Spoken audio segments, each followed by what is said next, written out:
she got the load. The woman in the street saying, oh, easy, no go. Call me by my baby, I'll never let you go.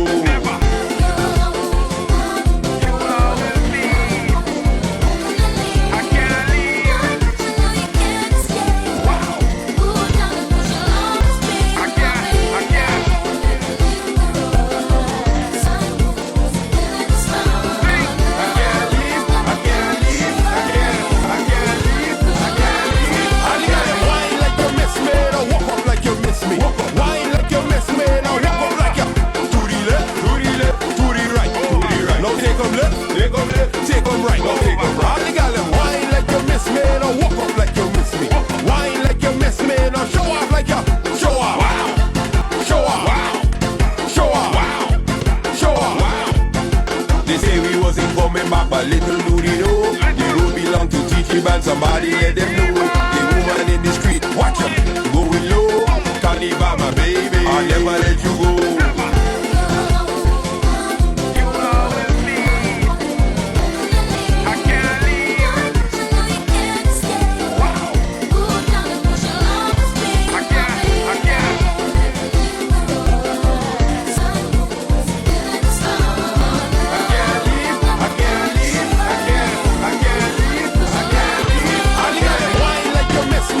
Welcome to the Late Night Show. Hope everything is okay. Hope everything is all right. I'm your host, Andrew Dick.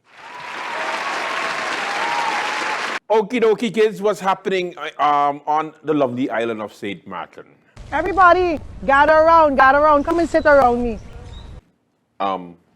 Who's she talking to? She can't just be talking to.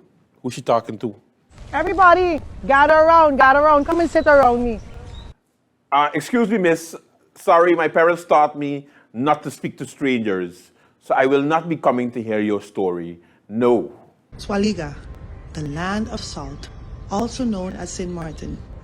This is our island, our home. History has it that St. Martin's first industry was salt, hence the name Swaliga, land of salt. Although salt is no longer the industry that St. Martin depends on to survive, it still holds a very important symbolism that represents our country and our people. Salt symbolizes purity and preservation. We often hear about the pelican and the salt every year around St. Martin Day, without realizing what both of these symbols mean for us as a people. Symbolism. So that's what she's doing? She's just giving stories to our kids? Symbols of St. Martin, the pelican and salt? From a member of parliament who has been there for the past 3.5 years? You're going to educate our kids now? Are you a parliamentarian or are you working at the Simpson Bay Fish Market? Somebody help me, please. Everybody, gather around. Come and sit around me. She's just giving culture stories? Like, what is going... How is this legislation? She's supposed to be a member of parliament. Legend has it that brown pelicans are family-oriented birds that stick together and have a strong bond. Legend also has it that in time of famine, a mother pelican would draw blood from her own chest and give it to her chicks, sacrificing herself for the well-being of her family.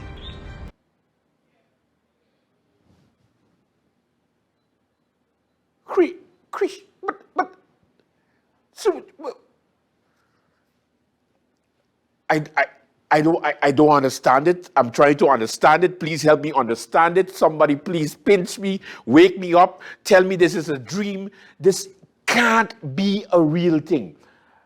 What? So the moral of the story is that for the past 3.5 years, she has been able to enact what legislation, what initiatives, what laws? None. But she want to tell my kids about the salt and the pelicans flying over the pond, the same pond that has shit water. Let these symbols serve as reminders that as St. Martiners, we have to protect and preserve our island.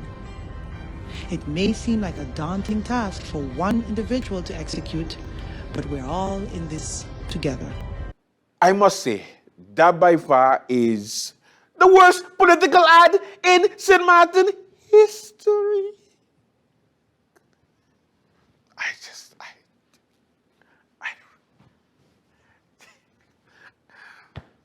The salt on the table, that's why we had so much bad luck, because all of the salt that she spilled on the table. I don't understand. I just don't understand. I don't understand. Oh, political season just make these politicians crazy. You see, even what's she wearing? What's she wearing? What's this? She can't even wear that in Parliament. What's this? Like, I would say patient if she come with a culture policy or something that, you know.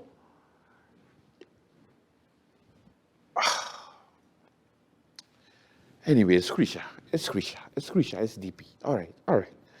Anyway, over the weekend, we had a meet and greet from the USP party, and the 3 people that attended the meet and greet did enjoy themselves. So congratulations to the United St. Martin Party. They were well represented in Soccer Garden as they had their meet and greet. Sheep and goats in meadows far and roads, thy lonely stream I can't forget.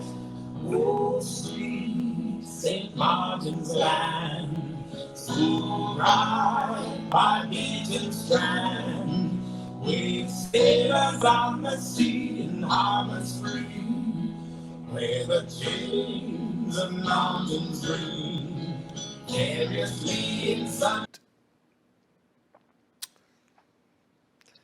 Very nice. Also, interesting stuff. The tallest member of parliament is going to recommend to the government, through parliament, that they change the name of Philipsburg. The reason why, because apparently John Phillips, who Philipsburg was named after, was somewhat of a slave trader, or something like that. He had some more information in his podcast. Take a listen. But then you have streets. You have even towns, or what we call towns, Philipsburg, that is named after people that were very active in the slave trade. And it was pointed out to me that Philipsburg is actually named after someone, Mr. John Phillips. Okay, he's said here to be a Scottish captain in the Dutch Navy. And John Phillips was known to be a very active person in the slave trade of St. Martin. That's something that we have to ask ourselves a question. Do we want our island, named after something like this? He was at the time, from what I'm reading here, he was originally a Scotsman and became the commander of the island belonging at the time to the Dutch West India Company. So imagine, the Dutch East India Company, imagine that was something that they used to do. They owned it. Very strange stuff. But the point what we want to ask today is, to you, the people of St. Martin, we all call town Philipsburg, or officially it's Philipsburg. I don't think anyone says, hey, I'm going to Philipsburg. We all say town, But that's the name of our capital. The question being put to the Committee of Decolonization is, should it be renamed? So that is something that we're going to explore. We're going to have Mr. Jose Lake Sr. will be joining us in the committee to talk about his findings on this subject, to see, give us a history of it, and what proposals are there for that? If we believe that indeed this is actually a stain on our history to have the capital of the country named after someone that was very active in the slave trade, is that something that we want? I would like to hear from Mr. Jose Lake, and I'm going to encourage you all to tune in to that, to hear what the findings are, because there's another one as well. And this is It's Commander Van Rodompt. I hope I said his name correct. So Van Rodompt, I'm going to read from a Van Rodompt research, a blog that researches their family. And it says, John Willem Van Rodompt was governor of St. Martin during the slave period on the island. On the 8th of April, 1848, the French commander informed the governor by writing that the Republic of France will declare the freeing of slaves on the French colonies as of the 17th of April, 1848.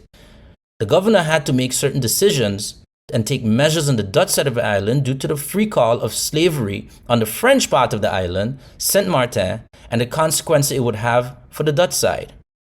The governor sent out ships to Curacao to inform the governor of Curacao, called for soldiers, and was in contact with his colleagues on the French side to discuss certain matters. This last didn't turn out, and the slave freeing went into action. Now, it goes on to read some very interesting parts here, but the summary of it is that when the French side decided that they didn't want to continue, or they were not going to continue with the slave trade, Van Rodompt didn't decide, hey, you know what? Oh, that's good. That's a good thing. No, he took a lot of action to make sure that the slave trade on the Dutch side was protected. He even wrote a letter to the same French commandant at the time, instructing him, informing him that he must return any Dutch slaves that would go to the French side seeking freedom, that they were the property of the Netherlands, and they would have to be returned. Thankfully, the French commandant at the time, he refused. But it shows you that I don't believe Van Rodompt is a historical figure in our country that should be applauded. Let's put it that way. But in St. Martin, there's a street named after him. And that is the street, some of you may know Mambo Restaurant or Coliseum Casino, that street right in between there, that little alley. Not much there. I believe there's a salon, there's Mambo and so on. Some of you might remember they used to have the parrot used to be there. And that street is named after him. If Philipsburg is a very big discussion and, you know, you have to think about many factors before renaming your capital, that's one thing.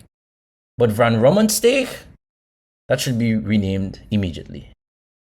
As a matter of fact, my proposal would be, if that is named after one of the first governors in St. Martin on an island level, then perhaps we should rename that street to our country's first governor, the Honorable Dr. Anders Eugene Holliday. Let's remove that stain on that street and name it after an honorable local St. Martiner who also was a governor, who much more, far more exemplified what it meant to be a governor for the people of St. Martin compared to Van Rodompt, whose main interest was protecting the slave trade of the Dutch side. So those are two things that we're going to discuss in the Constitutional Affairs Committee with regards to Philipsburg and the Van Rodompt stake. So I'm going to post on my social media and then look out in the newspapers when that meeting is going to be happening. I think it's going to be very educational for all of you. And I would love to hear your feedback. In next week's program, be sure to call in, give me your feedback on what you think. And yeah.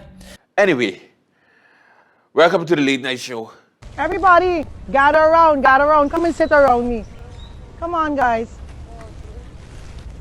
I had a little story to tell you. No, I don't want to hear no stories. No, I don't want to hear no story. No. Welcome to the Late Night Show. We have a good one for you. Let's begin. You Deserve It Foundation presents Celebración Día de Bandera de Curacao All in Black Affair on July 2nd at the Port of St. Martin. For the first time in St. Martin, icons, gents, to sing, and also featuring Control Band. And of course, we're gonna have a mystery guest. Tickets are available from Dorp, Robbie's Lottery in Town, and Judy's Bar. For VIP singles and VIP tables, please call 553-7626 or 586-4347. Doors will open at 8 p.m. See you there on the 2nd of July, 2023.